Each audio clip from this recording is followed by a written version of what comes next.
Hello दोस्तों, आपके अपने चैनल अमृत एजुकेशन बूंदी में आपका स्वागत है। आज हम राजस्थान कल्चर में राजस्थान के दुर्गों के बारे में पढ़ेंगे, जो आपके राजस्थान में होने वाले सभी प्रतियोगी परीक्षाओं के लिए अति महत्वपूर्ण साबित होंगे और आपके लिए भी जो आने वाली प्रतियोगी परीक्षाएं हैं जो आपके लिए एक फ़ायदेमंद होगी। और उनके लिए जो राजस्थान के दुर्ग हैं उनसे आने वाले क्वेश्चन एक भी बार नहीं जाएगा। चलिए दोस्तों, आप जल्दी से हम क्लास शुरू करते हैं। आप पहले वीडियो को लाइक और शेयर कर दें और चैनल पर नए हो तो चैनल को सब्सक्राइब कर दें और आप बेल आइकन को भी दबा दें ताकि आपको हमारे नोटिफिकेशन पहले आप मिल जाए और आप क्लास को मिस ना करें। तो जल्दी से शुरू करते हैं। राजस्थान के दुर्गों को सबसे पहले वर्गीकरण किया गया है। राजस्थान के दुर्गों को शुक्र नीति के अनुसार 9 प्रकार से विभाजित किया गया है, वर्गीकरण किया गया है शुक्र नीति के अनुसार। शुक्र नीति में राजस्थान में सैन्य दुर्गों को सबसे सर्वश्रेष्ठ माना गया है। शुक्र नीति में सैन्य दुर्ग को सभी दुर्गों में सर्वश्रेष्ठ माना गया है। राजस्थान के दुर्गों के वर्गीकरण में सबसे पहला दुर्ग है एरण दुर्ग। जिस दुर्ग का मार्ग कांटों और पत्थर से परिपूर्ण हो उसे एरण दुर्ग कहा जाता है। उदाहरण के लिए रणथंभौर दुर्ग है जिसे एरण दुर्ग की श्रेणी में रखा गया है, जिसके मार्ग में कांटे और पत्थर हो उसे एरण दुर्ग कहा जाता है। पारिक दुर्ग पारिक दुर्ग किसे कहा जाता है? वह दुर्ग जिसके चारों ओर गहरी खाई हो उसे पारिक दुर्ग कहा जाता है। उदाहरण के लिए भरतपुर का किला है डिग और बीकानेर का जूनागढ़ किला, ये पारिक दुर्ग की श्रेणी में आते हैं। और तीसरा है पारिक दुर्ग, वह दुर्ग जिसके चारों ओर ईंट पत्थर और मिट्टी से बनी बड़ी बड़ी दीवारें का परकोटा हो उसे पारिक दुर्ग कहा जाता है, जैसे कि चित्तौड़गढ़ दुर्ग और कुंभलगढ़ का दुर्ग है। और चौथा है वन दुर्ग, वह दुर्ग जो चारों ओर से वनों से घिरा हो वह दुर्ग वन दुर्ग कहा जाता है, जैसे कि जालौर का दुर्ग है, रणथंभौर का दुर्ग, वह भी जंगल में वनों से घिरा हुआ है, ये वन दुर्ग है। और पांचवा है धानवन दुर्ग, वह दुर्ग अथवा किला जिसके चारों ओर मरुस्थल हो उसे धानवन दुर्ग कहा जाता है, जैसे कि जैसलमेर का किला है, बटनेर का किला है, अकबर का किला है, बीकानेर का किला और चौमू का किला, ये सब धानवन दुर्ग की श्रेणी में आते हैं। और छठा है जल दुर्ग, इसे ओदक दुर्ग भी कहा जाता है। ये सबसे ज़्यादा पूछे जाने वाला क्वेश्चन है, ओदक दुर्ग किसे कहा जाता है? वह दुर्ग अथवा किला जो चारों ओर से पानी से घिरा हो उसे हम जल दुर्ग या ओदक दुर्ग कहा जाता है, जैसे कि गागरोन का किला जो कि झालावाड़ में स्थित है, भैंसरोडगढ़ किला चित्तौड़ में स्थित है, शेरगढ़, ये 12 का दुर्ग है जो कि जल दुर्ग या ओदक दुर्ग की श्रेणी में आते हैं। और सातवां गिरि दुर्ग है या पर्वत दुर्ग, वह दुर्ग जो चारों ओर से पहाड़ियों से घिरा हो या पहाड़ी पर स्थित हो और उसे गिरि दुर्ग कहा जाता है, जैसे रणथंभौर का किला है और चित्तौड़गढ़ का किला है, ये सब गिरि दुर्ग की श्रेणी में आते हैं। और राजस्थान के सर्वाधिक दुर्ग इसी श्रेणी में आते हैं। राजस्थान के सर्वाधिक दुर्ग इसी श्रेणी में आते हैं। और सैन्य दुर्ग अगला है सैन्य दुर्ग, वह दुर्ग जिसकी व्यूह रचना में चतुर्वीरों के होने से अभेद्य हो, जिसे किसी और ने नहीं जीता हो, जैसे वीर सेना सैनिक हो उसे सैन्य दुर्ग कहा जाता है। यह दुर्ग शुक्र नीति में सर्वश्रेष्ठ माना गया है, यह जरूर याद रखना आप। शुक्र नीति में सर्वश्रेष्ठ दुर्ग किसे माना गया है? सैन्य दुर्ग को सर्वश्रेष्ठ माना गया है। अगला है सहाय दुर्ग, इसमें सूरवीर व सदा अनुकूल रहने वाले बांधव यानी रिश्तेदार ये लोग रहते हैं, उसे सहाय दुर्ग कहा जाता है, जैसे कि चित्तौड़गढ़ का किला, जालौर और सिवाना का दुर्ग है, ये सभी सहाय दुर्ग की श्रेणी में आते हैं। और राजस्थान के दुर्गों से अन्य प्रकार है, जैसे कि कागमुखी दुर्ग। कागमुखी दुर्ग किसे कहते हैं? वह दुर्ग जो आगे की ओर बिल्कुल सकरा हो और पीछे की तरफ से फैला हुआ हो उसे हम कागमुखी दुर्ग कहा जाता है। जैसे कि जोधपुर का मेहरानगढ़ दुर्ग, ये काकमुखी श्रेणी का दुर्ग है। अगला है पाशिव दुर्ग। ये पाशिव दुर्ग से कहा जाता है किले की प्राचीर से हमला करने के लिए रेत व अन्य वस्तुओं से निर्मित एक ऊंचा चबूतरा हो, उसे पाशिव दुर्ग कहा जाता है। जो दुश्मनों को पर हमला करने के लिए रेत व अन्य वस्तुओं से निर्मित एक चबूतरा होता है, पाशिव दुर्ग की श्रेणी में आता है। और एक मिट्टी का दुर्ग, हनुमानगढ़ का भटनेर दुर्ग तथा भरतपुर का लोहागढ़ दुर्ग, ये मिट्टी से निर्मित दुर्ग हैं। कौन से? एक तो हनुमानगढ़ का भटनेर दुर्ग जो कि राजस्थान का सबसे प्राचीन दुर्ग है, हनुमानगढ़ का भटनेर दुर्ग जो कि मिट्टी से निर्मित है। और भरतपुर का लोहागढ़ दुर्ग, ये भी मिट्टी से निर्मित है, जो राजस्थान का सबसे नवीन दुर्ग माना जाता है। एक है जीव रखा, ये कौन सा है? जीव रखा दुर्ग, जो मुख्य मार्ग से होने वाली आक्रमण को विफल करने वाली रक्षा भित्ति को जीव रखा कहा जाता है। ये दुर्गों से संबंधित परिभाषा है। जीव रखा किसे कहा जाता है? मुख्य मार्ग से होने वाले आक्रमण को विफल करने वाली जो रक्षा भित्ति है उसे जीव रखा कहा जाता है। अब कवशीष किसे कहते हैं? कवशीष किसे कहते हैं? किले के ऊपर एक साथ 4-5 घोड़ों के एक साथ चल सकने योग्य चौड़ी प्राचीर, थोड़ी थोड़ी दूरी पर यह घुमटिया बनाई जाती है। ये आपको पता है कुंभलगढ़ दुर्ग की जो 36 किलोमीटर प्राचीर है उसमें 4 से 5 घोड़े एक साथ चल सकते हैं, ऐसे जो उसे क्या कहा जाता है? कवशीष कहा जाता है, जिसमें एक साथ 4-5 घोड़े एक साथ चल सकें, इतनी चौड़ी प्राचीर को कवशीष कहा जाता है। और सर्वाधिक दुर्ग या किले कहाँ पाए जाते हैं? जयपुर में। सर्वाधिक दुर्ग कहाँ पाए जाते हैं? किले जयपुर में सर्वाधिक किले और दुर्ग पाए जाते हैं। चलिए दोस्तों हम आगे पढ़ते हैं दुर्गों के बारे में। सबसे पहला कौन सा दुर्ग पढ़ेंगे? चित्तौड़गढ़ दुर्ग, जो कि राजस्थान का सबसे इम्पोर्टेंट दुर्ग है। इसमें से बहुत से क्वेश्चन आते हैं। जल्दी से चित्तौड़गढ़ दुर्ग के बारे में पढ़ते हैं। चित्रकूट दुर्ग, चित्तौड़गढ़ का दुर्ग चित्रकूट दुर्ग भी कहा जाता है इसे, जो राजस्थान का गौरव, राजस्थान का दक्षिणी पूर्वी प्रवेश द्वार, प्राचीन किलों का सिरमौर। और चित्तौड़गढ़ का दुर्ग का निर्माण किसने करवाया? मौर्य वंश के राजा चित्रांगन मौर्य ने करवाया। इस दुर्ग की ऊंचाई कितनी है? 716 मीटर है।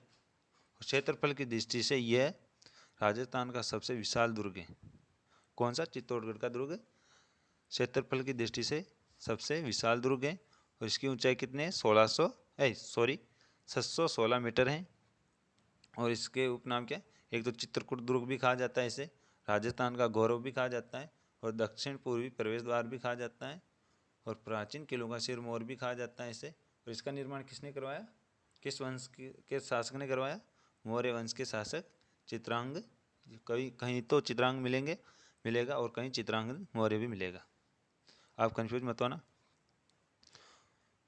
ये क्षेत्रफल की दृष्टि से सबसे बड़ा दुर्ग है, और अपनी विशालता के कारण चित्तौड़गढ़ दुर्ग को महादुर्ग भी कहा जाता है। इसकी विशालता के कारण इसे क्या कहा जाता है? महादुर्ग। और चित्तौड़गढ़ दुर्ग राजस्थान का सबसे बड़ा आवासीय किला भी है, राजस्थान का सबसे बड़ा आवासीय किला भी है। और दूसरा कौन सा है आपको पता है? जैसलमेर का किला, वो भी एक आवासीय किला है। सबसे बड़ा कौन सा है राजस्थान का? चित्तौड़गढ़ दुर्ग। इस दुर्ग का आकार व्हेल मछली के समान है। आप याद रखना, आपका एक भी क्वेश्चन इससे बाहर नहीं जाएगा। इसका आकार कैसा है? व्हेल मछली के समान चित्तौड़गढ़ दुर्ग का आकार है। और यह दुर्ग राजस्थान का एकमात्र ऐसा दुर्ग है जिसमें खेती भी की जाती है। ये कैसा है? एकमात्र ऐसा दुर्ग है जहाँ पर खेती भी की जाती है। इस दुर्ग पर पहला आक्रमण अफगानिस्तान के सूबेदार मामू ने किया था। इस पर चित्तौड़गढ़ के किले पर सबसे पहले आक्रमण किसने किया था? जो कि अफगानिस्तान के थे। कौन? सूबेदार मामू थे, जिन्होंने चित्तौड़गढ़ पर आक्रमण किया था। और गुहिल वंश के शासक बप्पा रावल ने मौर्य वंश के शासक मान मौर्य को पराजित कर 734 ईस्वी में चित्तौड़ पर अधिकार कर लिया। चित्तौड़ के किले का वास्तविक नाम क्या था? चित्रकूट था। इसका वास्तविक नाम क्या? चित्रकूट है। और आचार्य चाणक्य द्वारा बताई गई 4 कोटियों व तथा आचार्य शुक्र द्वारा बताई गई 9 दुर्ग कोटियों में से केवल 1 कोटि धन दुर्ग को छोड़कर अभी आपको मैंने बताया जो शुक्र नीति के अनुसार जो 9 प्रकार के दुर्ग बताए गए हैं, और आचार्य चाणक्य कौटिल्य हैं जो चंद्रगुप्त मौर्य के गुरु थे और उसके प्रधानमंत्री भी थे, उनके द्वारा बताए गए 4 प्रकार के दुर्ग, जिसमें से चित्तौड़गढ़ का दुर्ग दानवन दुर्ग की श्रेणी को छोड़कर सभी दुर्ग की श्रेणी उसमें शामिल है, सभी दुर्गों की श्रेणी में शामिल है। ये चित्तौड़गढ़ का दुर्ग दानवन दुर्ग को छोड़कर रखा जाता है, उसमें रखा जाता है। और इसी कारण राजस्थान में कहावत भी कही जाती है। क्या कहावत है चित्तौड़गढ़ दुर्ग के बारे में? गढ़ तो गढ़ चित्तौड़गढ़, बाकी सब गढ़ैया। इसके बारे में अब आगे चलते हैं। चित्तौड़गढ़ दुर्ग के साके, जल्दी से आपके क्लास को कर दें पूरा, क्योंकि क्लास लंबी हो जाएगी। चित्तौड़गढ़ का प्रथम साका है। सन 1303 में अलाउद्दीन खिलजी व चित्तौड़गढ़ के राणा रतन सिंह के मध्य युद्ध हुआ। इस साके में रानी पद्मिनी ने जौहर किया था। इस साके में किसने जौहर किया था? रानी पद्मिनी ने जौहर किया था, तथा राणा रतन सिंह व सैकड़ों रणबांकुरों के साथ वीर घोरा व बादल वीर गति को प्राप्त हुए। रतन सिंह के सेनापति कौन थे? कौन? घोरा व बादल थे, जो कि काका भतीजा थे। और खिलजी ने दुर्ग पर अपने पुत्र खिजर खां को सौंपकर, उसका नाम क्या रखा था? दुर्ग को अपने पुत्र खिजर खां को सौंपकर किसने? अलाउद्दीन खिलजी ने इसका नाम खिजराबाद रखा। यह राज्य का दूसरा साका माना जाता है। पहला साका कौन सा है? रणथंभौर का साका है, और इसे दूसरा साका माना जाता है। अब चित्तौड़गढ़ का दूसरा साका सन 1534 में गुजरात के सुल्तान बहादुर शाह तथा अल्पव्यय महाराणा विक्रमादित्य के मध्य हुआ था। विक्रमादित्य किसका पुत्र है? राणा सांगा का पुत्र है, जो कि अल्पायु में शासक बना था, जिसमें देवलिया प्रतापगढ़ के वीर राव बाघ सिंह व वीर गति को प्राप्त हुए, और हाडी रानी कर्मावती और अन्य वीरांगनाओं ने जौहर किया था।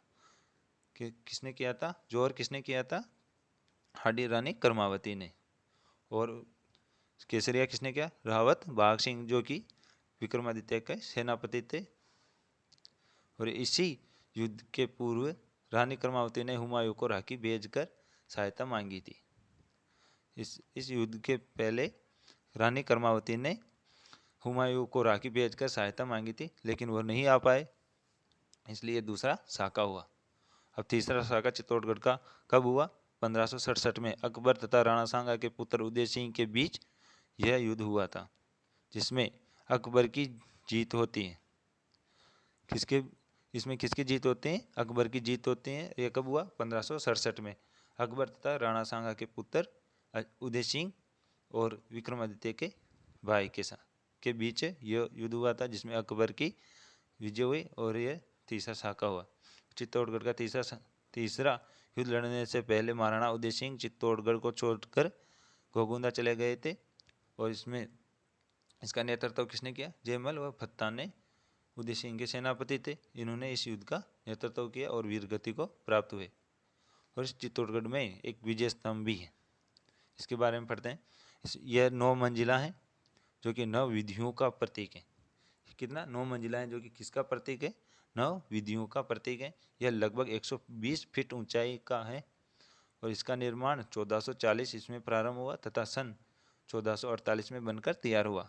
और इस स्तंभ को पौराणिक हिंदू मूर्तिकला का अनुपम खजाना भी कहा जाता है, या भारतीय मूर्तिकला का विश्वकोश भी कहा जाता है। इस स्तंभ को विष्णु स्तंभ भी कहते हैं।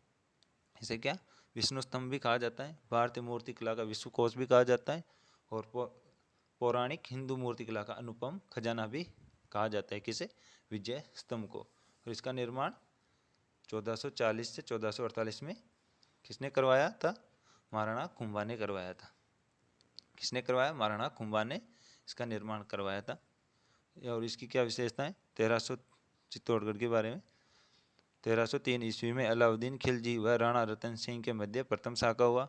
1534 ईस्वी में गुजरात के सुल्तान बहादुर शाह व महाराणा विक्रमादित्य के मध्य साका हुआ। 1567 ईस्वी अकबर व उदय सिंह के मध्य साका हुआ था।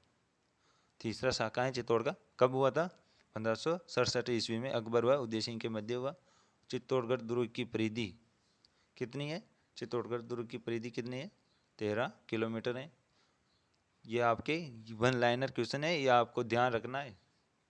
आपका क्वेश्चन एक भी बार नहीं जाएगा चित्तौड़गढ़ दुर्ग से, लेकिन आपको पढ़ना होगा। और वीडियो को लाइक और शेयर भी करना, ज़्यादा से ज़्यादा शेयर करना अपने दोस्तों के ग्रुप में, जितने भी ग्रुप हो उनमें शेयर कर देना। चित्तौड़गढ़ दुर्ग राजस्थान के चित्तौड़गढ़ जिले में स्थित है।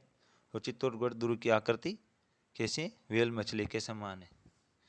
चित्तौड़गढ़ दुर्ग की आकृति कैसी है? व्हेल मछली के समान है। चित्तौड़गढ़ दुर्ग का वास्तविक नाम क्या है? मैंने आपको पहले ही बता दिया। चित्तौड़गढ़ दुर्ग का वास्तविक नाम क्या है? चित्रकूट दुर्ग। चित्तौड़गढ़ दुर्ग में किस पठार पर स्थित है? आपको ऐसा क्वेश्चन पूछा जाएगा, चित्तौड़गढ़ किस पठार पर स्थित है? किस पठार पर? मेसा के पठार पर स्थित है। चित्तौड़गढ़ दुर्ग गंभीरी तथा बेड़च नदियों के संगम या किनारे पर स्थित है। किस किस नदियों के मध्य स्थित है? गंभीरी व बेड़च नदियों के संगम पर स्थित है। अब दूसरा दुर्ग है कुंभलगढ़ दुर्ग। कौन सा है? कुंभलगढ़ दुर्ग। ये राजसमंद में स्थित है। राजसमंद जिले में स्थित है कुंभलगढ़ दुर्ग। ये उदयपुर से 7 किलोमीटर दूर और समुद्र तल से 1087 मीटर ऊंचाई और 30 किलोमीटर व्यास में फैला हुआ दुर्ग है। और मेवाड़ के यशस्वी महाराणा कुंभा की सूझबूझ व प्रतिभा का अनुपम स्मारक है। उनकी वीरता का प्रतीक भी माना जाता है इसे। किनकी? महाराणा कुंभा की। और ये उदयपुर से कितना? महज 7 किलोमीटर ही दूर स्थित है। और ये अरावली की 13 चोटियों से घिरा हुआ। कितनी? 13 चोटियों। ये आपको कहीं भी नहीं मिलेगा। ये कितनी? 13 चोटियों से घिरा हुआ है। और जरगा पहाड़ी पर, ये इसकी जरगा पहाड़ी, जरगा पहाड़ी पर ऊंचाई पर निर्मित गिरि श्रेणी का दुर्ग है। ये किस श्रेणी में आता है? गिरि श्रेणी का दुर्ग है। और इस दुर्ग का निर्माण किसने करवाया था? महाराणा कुंभा ने विक्रम संवत 1505 ईस्वी में अपनी पत्नी कुंभल देवी की स्मृति में बनवाया गया था। आपको क्वेश्चन पूछा जा सकता है कि कुंभलगढ़ दुर्ग किसकी स्मृति में बनवाया गया था? महाराणा कुंभा की पत्नी कुंभल देवी की स्मृति में बनाया गया था।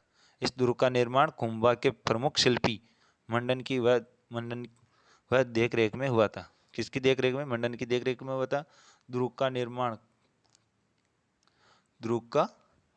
निर्माण कार्य पूर्ण होने पर महाराणा कुंभा ने सिक्के डलवाए थे, जिन पर दुर्ग व उसका नाम अंकित था। एक तो दुर्ग और उनकी पत्नी का नाम अंकिता तथा कुंभलगढ़ दुर्ग गिरि श्रेणी में शामिल है। यह भी गिरि श्रेणी में शामिल है। कुंभलगढ़ दुर्ग का वास्तविक वास्तुकार मंडन को माना जाता है। कुंभलगढ़ दुर्ग का वास्तुकार किसे माना जाता है? मंडन को माना जाता है। और इसका निर्माण किसने करवाया? महाराणा कुंभा ने करवाया था। महाराणा प्रताप की जन्मस्थली कुंभलगढ़ एक तरह से मेवाड़ की संकटकालीन राजधानी भी कहा जाता है। किसको? महाराणा प्रताप का जन्म कुंभलगढ़ दुर्ग में हुआ, इसे मेवाड़ की संकटकालीन राजधानी भी कहा जाता है। और महाराणा कुंभा से लेकर महाराणा राज सिंह के समय तक मेवाड़ पर हुए आक्रमणों के समय राज परिवार इसी दुर्ग में रहा और यहीं पर पृथ्वीराज और महाराणा सांगा का बचपन बीता था। पृथ्वीराज और महाराणा सांगा का बचपन कुंभलगढ़ दुर्ग में ही बीता था। और महाराणा उदय सिंह को भी अपने पन्नाधाय ने इसी दुर्ग में छिपाकर पालन पोषण किया था। किसे? उदय सिंह को पन्नाधाय ने इसी दुर्ग में छिपाकर उनका पालन पोषण किया था, क्योंकि वहाँ पर बनवीर उनको मारने आया था, लेकिन उन्होंने अपने पुत्र की बलि देकर महाराणा उदय सिंह को बचाया था और कुंभलगढ़ दुर्ग में लाकर उनका पालन पोषण किया। और उदय सिंह का राज्याभिषेक तथा वीर शिरोमणि महाराणा प्रताप का जन्म कुंभलगढ़ दुर्ग में हुआ था। हल्दी घाटी के युद्ध के बाद महाराणा प्रताप काफी समय तक इसी दुर्ग में रहे। इस दुर्ग की विशेषताएं देख लेते हैं। उदय सिंह का लालन पालन और राज्याभिषेक कहाँ हुआ? कुंभलगढ़ दुर्ग में। और कटारगढ़ महल इसी दुर्ग में स्थित है। कुंभलगढ़ दुर्ग राजस्थान का एकमात्र ऐसा दुर्ग है जो रानी को समर्पित है। कि ये देखो, आपको ये क्वेश्चन कहीं नहीं मिलेंगे। कुंभलगढ़ दुर्ग किससे समर्पित है? एक रानी को समर्पित। राजस्थान का एकमात्र दुर्ग है जो कि एक रानी को समर्पित है। किसे? कुंभल देवी को। राजस्थान स्थित कुंभलगढ़ दुर्ग रानी कुंभल देवी को समर्पित है। ये देखो। और अबुल फजल ने इस किले के बारे में लिखा है कि यह इतनी बुलंदी पर बना हुआ है कि नीचे से ऊपर देखने पर सिर की पगड़ी भी गिर जाती है। ये क्वेश्चन सीधे के सीधे उठ के आ जाते हैं, आपको याद रखना है। वीर विनोद पुस्तक के रचयिता कवि श्यामल दास के अनुसार राजस्थान में 84 दुर्गों में से 32 दुर्गों का निर्माण महाराणा कुंभा ने करवाया है। महाराणा कुंभा को राजस्थानी स्थापत्य कला का जनक भी कहा जाता है। कर्नल टोड ने इसकी तुलना किससे की? एस्ट्रूस्कन से की है, जो कि एक दुर्ग है, उससे इसकी तुलना की किसने? कर्नल टोड ने। और कंबलगढ़ दुर्ग में एक लघु दुर्ग बना हुआ है जिसे हम कटारगढ़ भी कहते हैं। किसे? कौन सा है? कटारगढ़ दुर्ग भी कहा जाता है। और कुंभलगढ़ दुर्ग में मेवाड़ व मारवाड़ की सीमा पर स्थित होने के कारण कुंभलगढ़ दुर्ग को मेवाड़ व मारवाड़ की सीमा का प्रहरी भी कहा जाता है। ये मारवाड़ और मेवाड़ की सीमा पर स्थित है, इसलिए इसे मेवाड़ व मारवाड़ की सीमा का प्रहरी भी कहा जाता है। और कटारगढ़ दुर्ग को मेवाड़ की आंख भी कहा जाता है। किसे? कटारगढ़ दुर्ग को मेवाड़ की आंख भी कहा जाता है। जूनागढ़ दुर्ग कहाँ पर स्थित है? बीकानेर में स्थित है। बीकानेर में स्थित स्थल दुर्ग निर्माता बीकानेर के शासक राय सिंह। इस दुर्ग के निर्माता कौन है? बीकानेर के शासक कौन है? राय सिंह। महाराजा राय सिंह ने जूनागढ़ दुर्ग का निर्माण करवाया। यह किला लाल पत्थरों से बना हुआ है। रायसेन ने जूनागढ़ की सूरज पोल पर राय प्रशस्ति उत्कीर्ण करवाई है। राय सिंह ने जूनागढ़ की सूरज पोल पर राय प्रशस्ति उत्कीर्ण करवाई है, जिसका रचयिता कौन है? जयंता। इसके राय सिंह प्रशस्ति के रचयिता कौन है? जयंता है, जो कि जूनागढ़ दुर्ग में सूरज पोल पर स्थित है। ये क्वेश्चन अभी रीड में पूछा गया है, ऐसे याद रखना भाई। ये राय सिंह प्रशस्ति कहाँ पर, कौन से दरवाजे पर स्थित है? सूरज पोल पर स्थित है। जूनागढ़ दुर्ग को राती घाटी का किला भी कहा जाता है। जूनागढ़ दुर्ग को राती घाटी का किला भी कहा जाता है। और राजस्थान के बीकानेर जिले में स्थित जूनागढ़ दुर्ग को बीकानेर का किला भी कहा जाता है। जूनागढ़ दुर्ग में राय सिंह का चौबारा, फूल महल, चंद्र महल, गज मंदिर, अनूप महल, रतन निवास, कर्ण महल, दलेल निवास, सरदार निवास, सूरत निवास इत्यादि भवन हैं। ये याद रखना। इसमें से एक तो राय सिंह का चौबारा है, अनूप महल है, एक रतन निवास है और ये सूरत निवास। ये प्रमुख है, इनको याद रखना। राय सिंह ने जयमल और फत्ता की पाषाण मूर्तियाँ इसी दुर्ग पर लगवाई थी। कहाँ से? आगरा से लेकर यहाँ पर लगवाई थी राय सिंह ने। किनकी? जयमल और फत्ता की पाषाण मूर्तियाँ यहाँ पर लगवाई थी। इसकी विशेषताएं देखते हैं। लाल पत्थरों से यह बना चतुर्भुजाकार दुर्ग है। कौन से पत्थरों से बना हुआ है? लाल पत्थरों से। और चतुर्भुजाकार इसकी आकृति है। यह हिंदू व मुस्लिम कला शैली का सुंदर समन्वय है। यह हिंदू और मुस्लिम कला शैली में निर्मित है। जूनागढ़ दुर्ग को जमीन का जेवर या जमीन का जेवर किला भी कहा जाता है। जूनागढ़ दुर्ग को जमीन का जेवर भी कहा जाता है। जूनागढ़ दुर्ग राजस्थान का एकमात्र ऐसा दुर्ग है जिस पर आज तक एक भी विदेशी आक्रमण नहीं हुआ है। कौन सा दुर्ग है जहाँ पर एक भी बार विदेशी आक्रमण नहीं हुआ है? जूनागढ़ दुर्ग। आपको ऐसे क्वेश्चन नहीं मिलेंगे, आप इसलिए कह रहा हूँ कि आप ज़्यादा से ज़्यादा क्लास को शेयर करें और अपने दोस्तों के शेयर करें। जूनागढ़ दुर्ग राजस्थान का एकमात्र ऐसा दुर्ग है जिस पर आज तक एक भी विदेशी आक्रमण नहीं हुआ। आपको पता है सर्वाधिक विदेशी आक्रमण कहाँ पर हुए? भटनेर के दुर्ग में। और स्वदेशी अजमेर दुर्ग में सर्वाधिक विदेशी आक्रमण हुए और विदेशी भटनेर दुर्ग में। और एकमात्र एक ऐसा दुर्ग है जिस पर विदेशी आक्रमण नहीं हुआ है, जूनागढ़ दुर्ग, जो कि बीकानेर में स्थित है। जूनागढ़ दुर्ग राजस्थान में सर्वाधिक महलों वाला दुर्ग भी माना जाता है। कौन सा? जूनागढ़ दुर्ग राजस्थान में सर्वाधिक महलों वाला दुर्ग भी माना जाता है।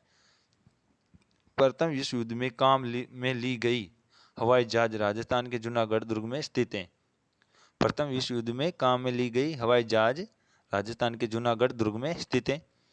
राजस्थान में सर्वप्रथम लिफ्ट का प्रयोग जूनागढ़ दुर्ग में ही किया गया है। जयमल तथा फत्ता की गजारूढ़ मूर्तियां भी यही है, राजस्थान के जूनागढ़ दुर्ग में स्थित हैं। अर्थात हाथी पर सवार जयमल व फतेह की मूर्तियां राजस्थान के जूनागढ़ दुर्ग में स्थित है। और एक अकबर ने भी लगवाई थी आगरा के महल दुर्ग में जयमल और फतेह की गजारूढ़ मूर्तियां लगवाई थी। और राय सिंह ने जूनागढ़ दुर्ग पर गजारूढ़ मूर्तियां लगवाई थी। जयमल और फतेह की गजारूढ़ मूर्ति इस किले के दरवाजे पर स्थित है। और एक यह अंतिम है रणथंभौर दुर्ग, इसे करते हैं और अगले दुर्गों को अगली क्लास में पढ़ेंगे। जल्दी से करते हैं इसे। रणथंभौर दुर्ग ये कहाँ पर स्थित है? सवाई माधोपुर में स्थित है। इनका निर्माण सपादलक्ष के चौहान शासक रणथंभन देव ने 944 ईस्वी में करवाया था। यह सवाई माधोपुर में स्थित इस दुर्ग में राजस्थान का प्रथम साका हुआ था। कब हुआ था?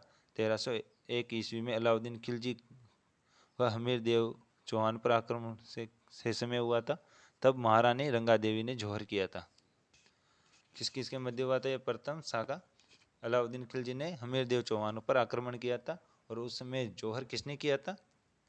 रानी रंगा देवी ने जौहर किया था। और कौन से? महाराजा हमीर देव ने केसरिया किया था। रणथंभौर दुर्ग दुर्गाधिराज व चित्तौड़गढ़ के किले का छोटा भाई के नाम से भी जाना जाता है। इसे दुर्गाधिराज व चित्तौड़गढ़ के छोटे भाई के नाम से भी जाना जाता है। चित्तौड़गढ़ दुर्ग के छोटे भाई के नाम से भी जाना जाता है, जो हमीर की आन बान व शान का प्रतीक भी है। और त्रिनेत्र गणेश जी का मंदिर राजस्थान राज्य के सवाईमाधोपुर जिले में रणथंभौर दुर्ग में स्थित है। किस दुर्ग में? त्रिनेत्र गणेश जी का मंदिर रणथंभौर दुर्ग में स्थित है। त्रिनेत्र गणेश जी का मंदिर राजस्थान का एकमात्र ऐसा गणेश जी का मंदिर है जहाँ पर गणेश जी के मुख की पूजा की जाती है। और राजस्थान में शादी विवाह के शुभ अवसर पर पहला निमंत्रण त्रिनेत्र गणेश जी के मंदिर में ही भेजा जाता है। और भाद्रपद शुक्ल चतुर्थी को यानी गणेश चतुर्थी को राजस्थान के त्रिनेत्र गणेश जी के मंदिर में मेला भरता है। रणथंभौर दुर्ग राजस्थान राज्य के सवाई माधोपुर जिले की थंभौर पहाड़ी पर स्थित है, इसलिए इसका नाम रणथंभौर रखा गया है। इस दुर्ग की सबसे ज़्यादा ख्याति हमीर देव, जिनका शासनकाल 1282 से 1301 के शासनकाल में रही है। हमीर देव का 19 वर्षों का शासन इस दुर्ग का स्वर्णिम युग भी माना जाता है। हमीर देव चौहान ने 17 युद्ध किए, जिसमें से 13 युद्धों में उसे विजय प्राप्त हुई। और करीब एक शताब्दी तक ये दुर्ग चित्तौड़ के महाराणा के अधिकार में रहा। खानवा युद्ध में घायल राणा सांगा को इलाज के लिए भी इसी दुर्ग में लाया गया था। किसे? राणा सांगा को। आपने यहाँ हमीर देव चौहान के 17 युद्धों में 13 युद्धों में विजय ने 16 युद्धों में उन्हें विजय प्राप्त हुई थी। वह अंतिम युद्ध अलाउद्दीन खिलजी के समय हारे थे। 17 युद्धों में से 16 युद्धों में उनकी विजय हुई थी।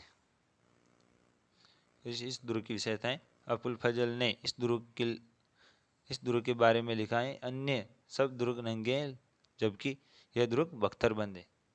अबुल फजल ने इस दुर्ग के बारे में क्या कहा? सब दुर्ग तो नंगे लेकिन यह एक बख्तरबंद दुर्ग है। रणथंभौर दुर्ग अंडाकार ढांचे में 7 पहाड़ियों के मध्य स्थित है। कितने? 7 पहाड़ियों के मध्य स्थित है। इसका निर्माण 8वीं शताब्दी के लगभग अजमेर के चौहान शासक राजा जयंत द्वारा करवाया गया था। कहीं जयंत आता है, कहीं रणथंभन देव आता है। आप कन्फ्यूज मत होना, दोनों में से एक आपके पेपर में एक ही पूछा जाएगा, दोनों नहीं आएंगे। तो आपको याद रखना राजा जयंत या राणा महाराजा रणथंभ देव। कौन? रणथंभ देव भी आ सकता है। रणथंभौर दुर्ग का मुख्य प्रवेश द्वार कौन सा है? नौलक्खा दरवाजा है। कौन सा है? नौलक्खा दरवाजा है। इस लेख के अनुसार दरवाजे का जीर्णोद्धार जयपुर के महाराजा जगत सिंह ने करवाया था। इस दुर्ग के लेख के अनुसार इसका जीर्णोद्धार किसने करवाया था? जयपुर के महाराजा जगत सिंह ने इस दुर्ग का जीर्णोद्धार करवाया था। 7 पर्वत श्रृंखला से घिरा यह विशाल दुर्ग दूर से देखने पर दिखाई नहीं देता है। रणथंभौर दुर्ग के बारे में जलालुद्दीन ने भी कहा है कि मैं ऐसे 10 दुर्गों को मुसलमान के एक बाल के बराबर भी नहीं समझता हूँ। रणथंभौर के बारे में जलालुद्दीन ने क्या कहा था जलालुद्दीन खिलजी ने कि मैं ऐसे 10 दुर्गों को मुसलमान के एक बाल के बराबर भी नहीं समझता हूँ, क्योंकि वह इनको जीत नहीं पाया था, इसलिए कह के चला गया। सवाई माधोपुर से लगभग 40 किलोमीटर पूर्व में स्थित खंडार का किला रणथंभौर के सहायक दुर्ग व उसके पृष्ठ रक्षक के रूप में भी विख्यात है। कौन सा? खंडार का किला कहाँ स्थित है? सवाई माधोपुर में स्थित है, जो कि रणथंभौर दुर्ग से पूर्व में स्थित है। सवाई माधोपुर के पूर्व में 40 किलोमीटर दूर स्थित है खंडार का किला। रणथंभौर दुर्ग के बारे में अमीर खुसरो ने यह कथन कहा है कि क्रुप का गढ़ अब इस्लाम का घर हो गया है।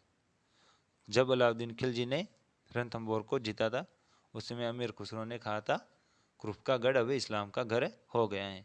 तोरण दरवाजा, नौलखा दरवाजे के बाद एक त्रिकोणी यानी 3 दरवाजों का समूह दरवाजा आता है, जिसे चौहान शासकों के काल में तोरण द्वार और मुस्लिम शासकों के काल में इसे अंधेरी दरवाजा और जयपुर के शासकों द्वारा इसे त्रिपोलिया दरवाजा कहा जाता है।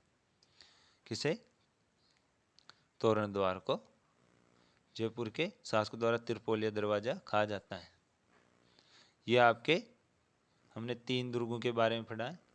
इसके आगे एक तो रणथंभौर दुर्ग है, और कौन सा है? एक जूनागढ़ का दुर्ग है, और एक चित्तौड़गढ़ दुर्ग। 4 दुर्गों के बारे में हमने पढ़ा है। एक कुंभलगढ़ दुर्ग है, एक चित्तौड़, एक जूनागढ़ और एक रणथंभौर। ये चारों दुर्गों के बारे में हमने पढ़ा है। इससे एक भी क्वेश्चन बाहर नहीं जाएगा आपका दुर्ग से, इसलिए आप इनको एक देख लेना, और उसका आपको रिवीजन भी करना हो तो आप इसकी स्पीड बढ़ाकर देख सकते हैं। आपकी 4 दुर्ग छोटी सी क्लास में लगभग 32 मिनट में आपकी क्लास पूरी हो गई। 4 दुर्ग आप वीडियो को लाइक व शेयर करना, दोस्तों को भेजना है। या आपके 4 दुर्ग, जो एक भी क्वेश्चन आपका, मैं गारंटी से कह रहा हूँ, एक भी क्वेश्चन बाहर नहीं जाएगा। आप पहले के क्वेश्चन देख लेना, आप इसे एक भी बाहर नहीं जाएगा। थैंक यू दोस्तों। आप वीडियो को लाइक शेयर जरूर करना, और चैनल पर सब्सक्राइब करना, और उसके बेल आइकन को भी दबाना, ताकि आपको नोटिफिकेशन पहले ही मिल जाए और आपके क्लास को मिस ना करें। Thank you. जय हिंद, जय भारत।